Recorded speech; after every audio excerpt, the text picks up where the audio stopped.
जय श्री कृष्ण दोस्तों आइए देखते दूसरे अध्याय का 64वां श्लोक, जिसमें श्री कृष्ण कहते हैं राग द्वेष वियुक्तेस्तु विषयानिन्द्रियश्वरण आत्मवर्षेर्विधेयात्मा प्रसादम धिगच्छति। अर्थात परंतु अपने अधीन किए हुए अंतकरण वाला साधक अपने वश में की हुई राग द्वेष रहित इंद्रियों द्वारा विषयों में विचरण करता हुआ अंतकरण की प्रसन्नता को प्राप्त होता है।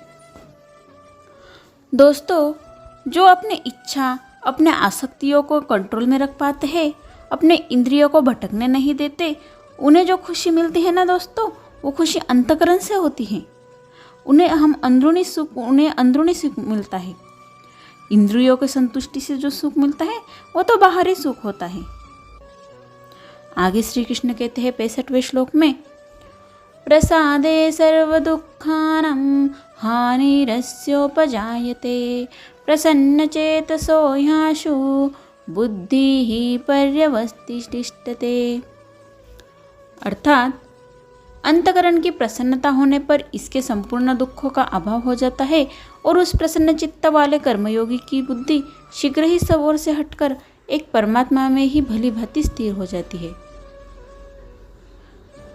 दोस्तों, जब हमारा अंतकरण खुश होता है, जब हम अंदर से सुखी हो जाते हैं, तो हमें किसी बात का बुरा नहीं लगता, दुख नहीं होता और हम हमेशा प्रसन्नचित्त रहते हैं। उसकी वजह से हमारा मन सब ओर से हटकर एक ही जगह स्थिर हो जाता है और बस परमात्मा में लग जाता है।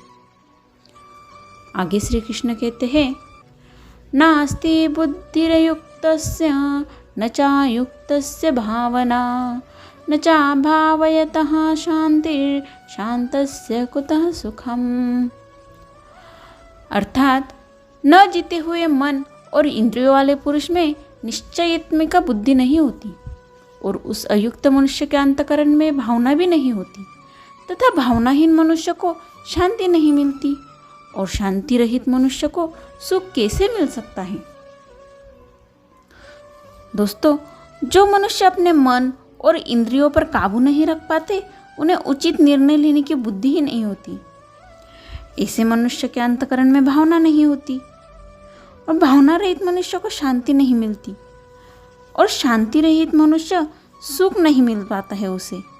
वो सुखी कैसे रह सकता है शांति रहित मनुष्य। आगे श्री कृष्ण कहते हैं इंद्रियाणां हि चरतां यन्मनोऽनुविधीयते तदस्य हरति प्रज्ञां वायुर्नावमिवाभ्यसी। अर्थात क्योंकि जैसे जल में चलने वाली नाव को वायु हर लेती है, वैसे ही विषयों में विचरित हुई इंद्रियों में से मन जिस इंद्रिय के साथ रहता है, वह एक ही इंद्रिय इस अयुक्त पुरुष की बुद्धि को हर लेता है। दोस्तों, जिस प्रकार पानी में चलने वाले नाव को हवा डुबा देती है या फिर उसकी दिशा बदल देती है, उस तरह इंद्रियों के अधीन हुए मनुष्य की बुद्धि को उसके इंद्रियों का मोह हर लेता है या फिर उसकी बुद्धि को वह भटका देता है। अगर उसकी इंद्रिय क्रोध में है तो वो कुछ भी सोच नहीं पाएगा और अगर इंद्रिय खुशी में है तो उसे किसी बात की सुध नहीं होगी। दोस्तों, एक ही इंद्रिय की गलती, एक ही इंद्रिय का मोह हमारे बुद्धि को हर लेता है। दोस्तों, आपने मछुआरे को देखा ही होगा मछली पकड़ते हुए। वो बस एक दाना पानी में डाल देता है और मछली उस दाने के मोह में आकर उस मछुआरे के जाल में फंस जाती है। लेकिन होता क्या है आखिर में, वो अपने जान से हाथ धो बैठती है।